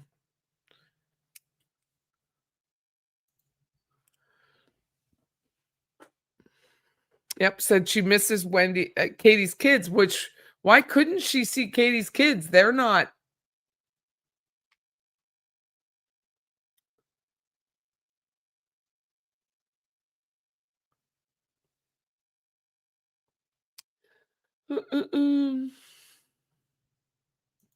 Brown.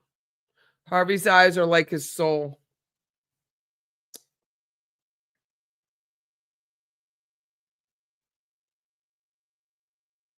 Ruth was on a Canadian Jewish podcast between her last and Phil on STS. You know they're getting Wendi soon. I believe they are too, but I mean, you got to trust the process, even though it's 11 years.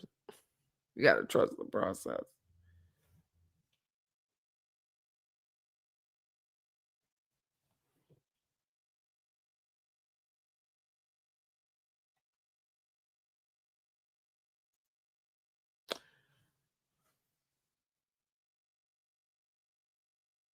I do too. I don't believe he has any knowledge of any currently. Like he may get some rumblings, but he's not going to know anymore. What you said earlier about Wendi not being a good mom is something I've always believed. She let Donna and Jeff Lacoste do all the heavy lifting. 100%. I mean, sociopaths don't love their children, right? We all know that. We've all followed this case and many other cases enough. Sociopaths do not love their children. They don't love anybody. They can't. They physically cannot love.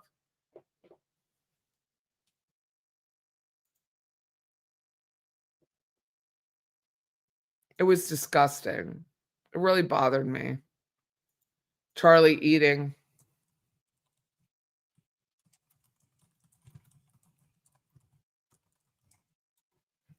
really hard to watch.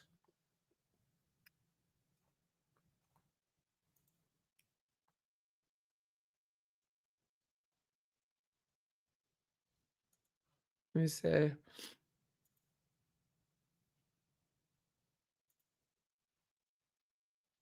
I kept it up.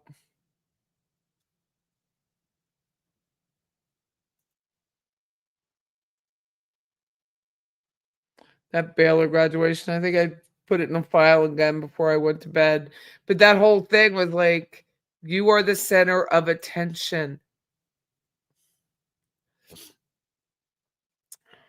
What is Donna doing right now? Banging on her metal bed. I mean, she still has what, 3 weeks?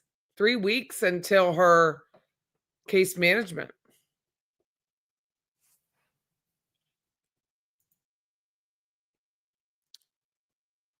Chris Watts appeared to love his kids, but it was just an act.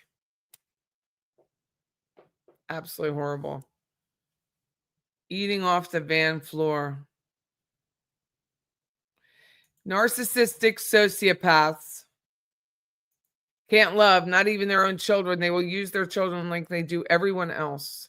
Imagine being in jail for life and the chance you have to go to Wendy's and he chooses nuggets instead of a big juicy hamburger.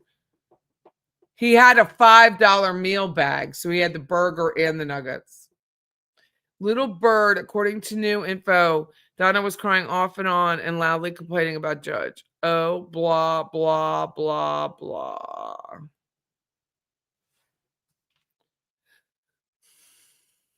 Is she still wearing a turtle suit? I have no idea.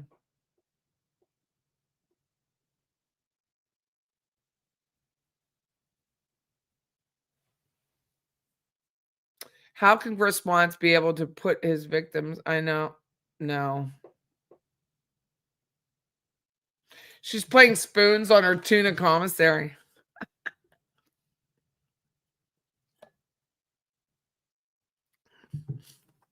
I didn't think they had tablets anymore at Leon County.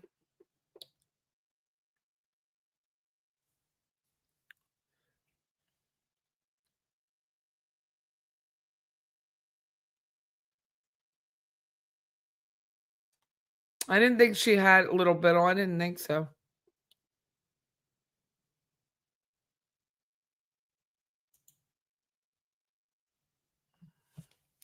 It's coming, but it won't be until like mid-November, I think.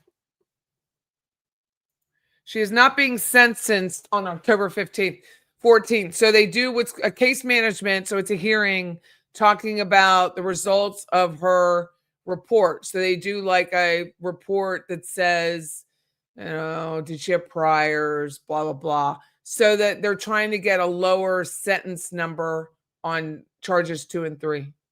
So that's what case management's about. And then a couple weeks later, they'll have the sentencing. So sentencing is not for October 14th.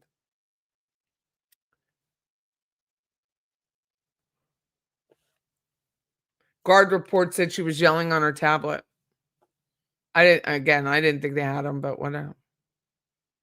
Wendy needs to be careful of what she says to the kids because the cops can interview them. Yeah, but they're minors, so they're not going to do that. They're not going to do it. Agent Pat Sanford.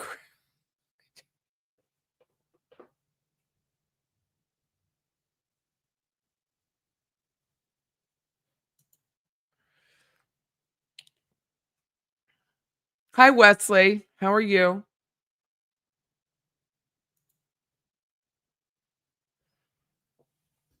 Life is life. Yeah, she's getting life for number one. But the reason for that is they're going to appeal. And if number one is overturned or reduced, then they have the smaller years for charges 2 and 3, which is what happened with Denise Williams. But in Donna's case, she's 75 years old. 10 years is death.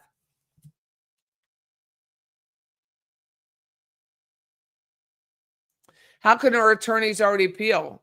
Because it's automatic. Appeal is automatic. You just have to have an attorney to do it. Do they have white toilet? Thank you. Do Donna or Harvey have any siblings? And you didn't watch trivia night, did you? Harvey has no siblings. Donna had one, a brother.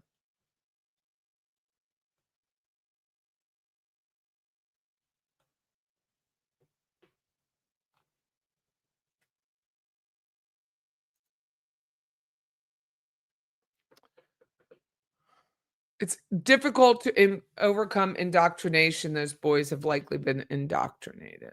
I mean, the defense was horrible for Donna. Her lawyer accidentally took Ambien and fell asleep in court. The people have sent me cases where they tried to get ineffective counsel and it never worked because the rule was you have a right to an attorney, but not in a perfect attorney.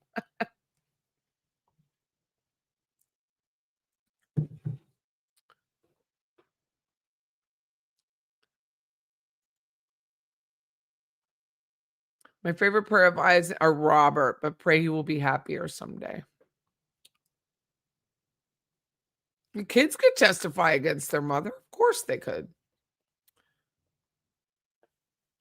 You've been rocking Pat Sanford as your name since Donna's arrest. It was hilarious watching everyone realize what the name meant. Funny.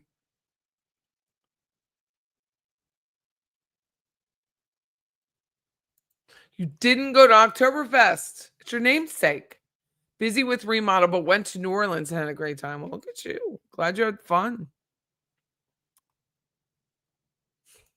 I don't think she'll be trying cases anytime soon, Leisure. Just saying. There is no, yeah, that's not true. So.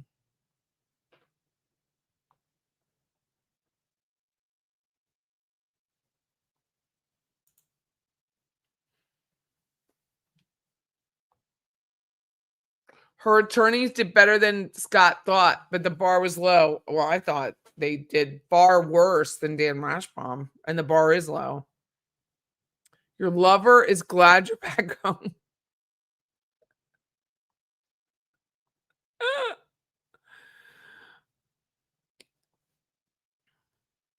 Your liver. That's funny.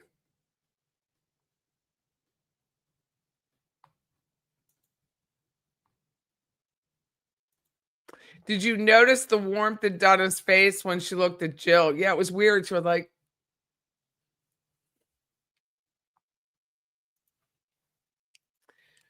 yeah, he answered that question at the press conference after the trial that he speaks to Robert on the phone, but has not seen him in a while. Dude, was he not handsome? My God, he was handsome. Katie knows everything. Katie is the crux to this whole case. Sigfredo tossed both his regular phone and burner phone. Lewis tossed the burner phone. Don't know if Katie did. There's more.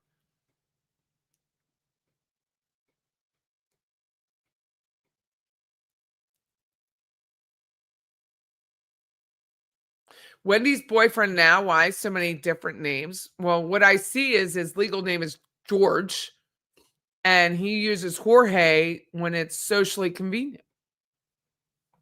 It would be like me. My legal name is Patricia, but my business name, everything is Patty. Like, why would I switch to Patricia unless I just didn't want someone to know me? Right? It's the same idea.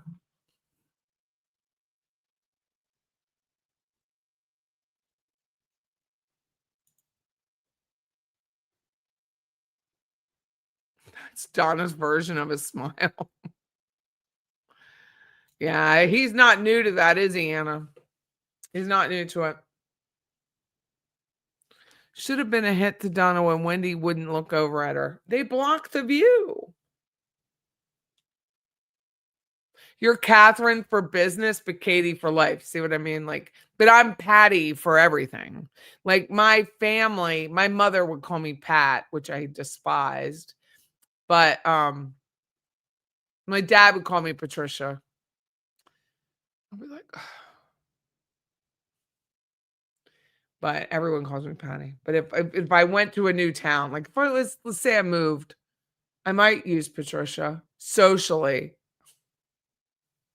Like I'm running from the law. Like if I had a friend and I found out her name is Wendi, but she calls herself Jill to me because she's running from the law, she would no longer be my friend. Well, thank you, Wesley Loves Oktoberfest, who went to New Orleans for Oktoberfest. Thank you. I hope Mr. Chris is hanging in there. He's had some rough days lately. A lot of it, I think, is grief. I think a lot of it is grief for my husband. I do, but thank you, Wesley. It's very nice of you. I think he's really coming to grips with the fact that he's not going to drive a car again, that he has to ask me for everything, go everywhere. It's hard. It's hard. Thank you, Junebug, for gifting a membership. It's very kind of you. I like her last name because it rhymes with jail. Well, that is what Bling is the New Black says. She calls her Wendi JILL Adelson. Good evening. You've been a member for 12 months. Thank you, D Love of God. It's really nice. It's really nice. I really appreciate you guys very much. Donna felt the emotional seeing Wendi. She saw the hatred seeing Robert too, because she looked at him like she could have killed him. Yes, tennis girl. When I was flying on the plane, I was like, I wonder if tennis girl is going to be my flight. I almost said stewardess, my flight attendant. I wonder if it's going to be my flight attendant. Government names are applied when your parents are pissed at you. I like those videos that celebrities do, like Reese Witherspoon. My government name is Jean. My blank name is this. My kids call me blank. You know what I mean? I love it. So let's say my government name is Patricia Ann. My kids call me mom or mother or ma. I get called ma a lot. My husband calls me Patty for the most part. My grandchildren call me Meemaw. See, how else am I named? I think that's pretty much it. Hey, Skeeter girl. Well, welcome. I'm sorry I didn't get to introduce everyone's names tonight. My sister's name is Patricia, but we've called her Tootsie since she was 3. That's a cute name. My friend is a Kathy. She hates when people call her Catherine, as that was her mother's reprimanding name. My mom just called me Pat. And my dad, it was funny, towards the end of his life, I'd walk in and say, he'd say, hey, Patio, and I'd say, hey, Daddy-o. That was really it. And nothing very exotic. Your son changed his name after his dad passed. Wow.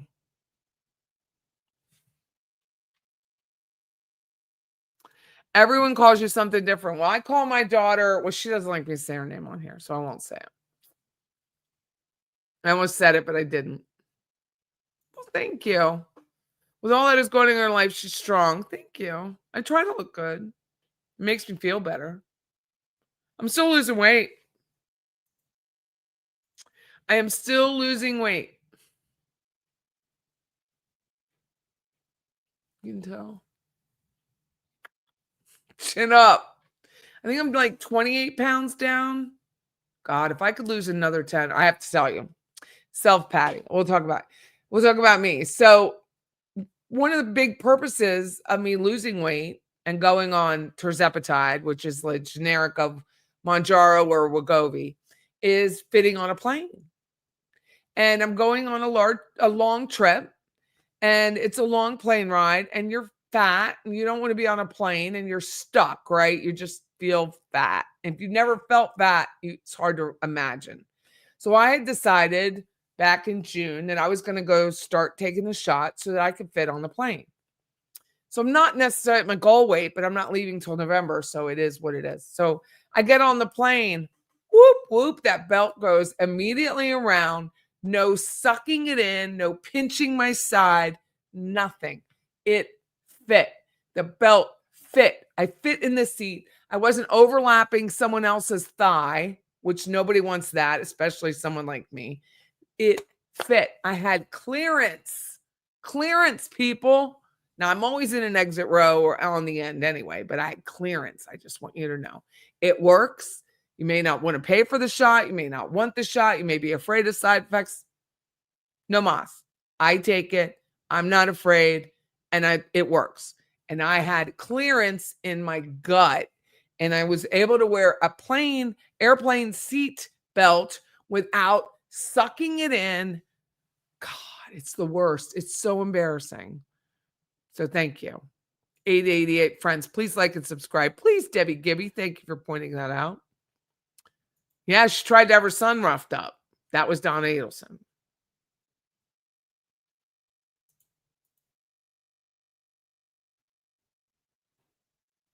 Just divorce, do it legal, wait 18 years, kids are grown, this killing people to get your wicked way has got to stop. And it's over and over and over again. And I disagree with you. I waited till my children were in their teens to divorce, and I should have done it much earlier in their life. Much earlier. My son had to give judge a reason when his name was changed. Did we see in writing what was presented to the judge? No, I've never seen it.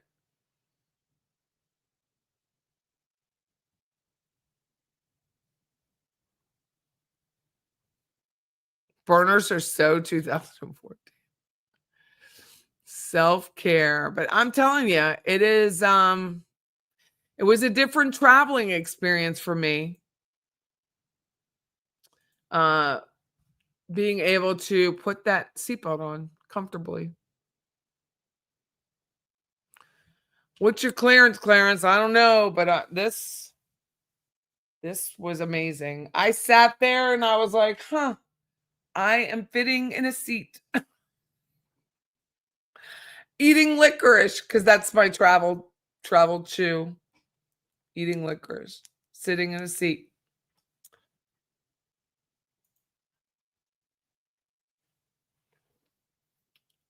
My skin is beautiful. Oh, thank you. 353 in the chat. I had no idea you could see that number. I honestly didn't know. I love licorice. I love it. Well, thank you, tinfoil. I work on it. I mean, I'm full of makeup. I ain't gonna lie. There's some spots right here. But I wear a lot of makeup. Not today. I don't have much on today because I was tired. But you can see I have an age spot here. I wear makeup. I do a thing called what they call underpainting. So I put my makeup highlight on, and then I put bronzer on, and then I put blush on, and then I put makeup over all of it, and then I reapply it. So I wear a good bit of makeup. I really do. Should be in the 800s for likes, right? You're not fat, me. I just diet, then I eat whatever I want. It works for me. I stay at 150 to 190. Good for you. Yeah, I don't have that benefit, but I appreciate you, those who do.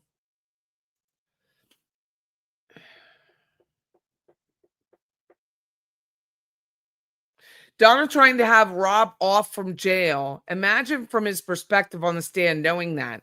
No wonder he looked terrified. How did you do that? I lost 55 pounds on it. So freeing not to ache all over. I feel it for you, Patty. My husband's 55. He had 2 strokes and is unable to read, write, or comprehend. He no longer drives, so it's really hard on the both of us. It is so hard. It is so hard. It is so hard. So I'll pray for you, Candy. It is.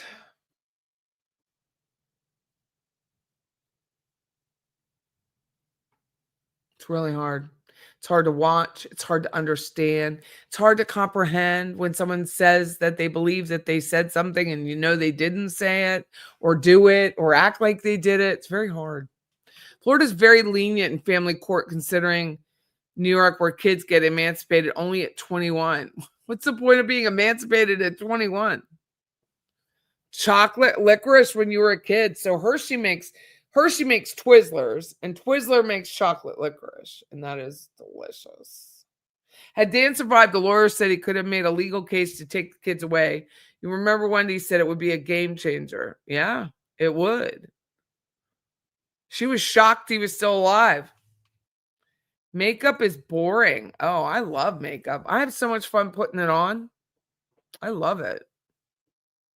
Menopause is not kind, and I had menopause a long time ago. Mom? I heard there was a wiretap with Harvey about hurting Robert. Not sure if true. Yes, there is a wiretap, but it's sealed.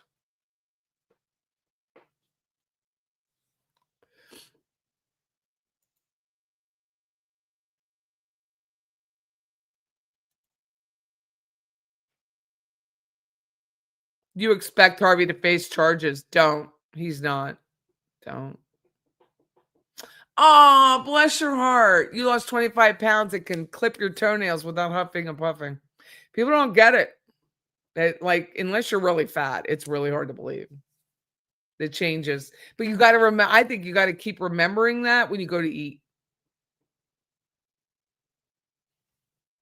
Well, thank you, Becky. Like, tonight's my shot night. I have to go home and take a shot. I want to know where you all heard about Donna. Oh, I can share with you the hearing. There was a hearing that we all heard it. February 2024. Your mom has Lewy body dementia. It was horrible. I love Twizzlers. You picked a bad day to quit smoking. I smoke cigars, but I've only had one this month. And that's, I think, because the shot. I don't crave it. I mean, I really don't crave anything. I thought Charlie knew Wendy drove by the crime scene. He did not. He did not know. You made chicken soup with fennel. I got to tell you, I can't have chicken soup that tastes like licorice. I'm sorry. I'm sure it was wonderful, but I cannot.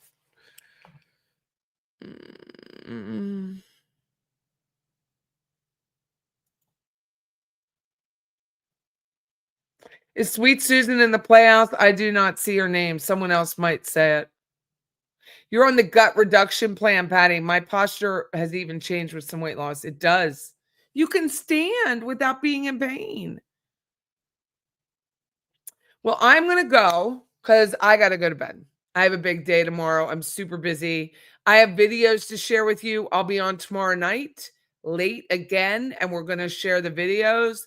And maybe I can queue up that hearing that they talked about February 2024 when they discuss whoever was listening and using one of Donna's watches, attorney's watches.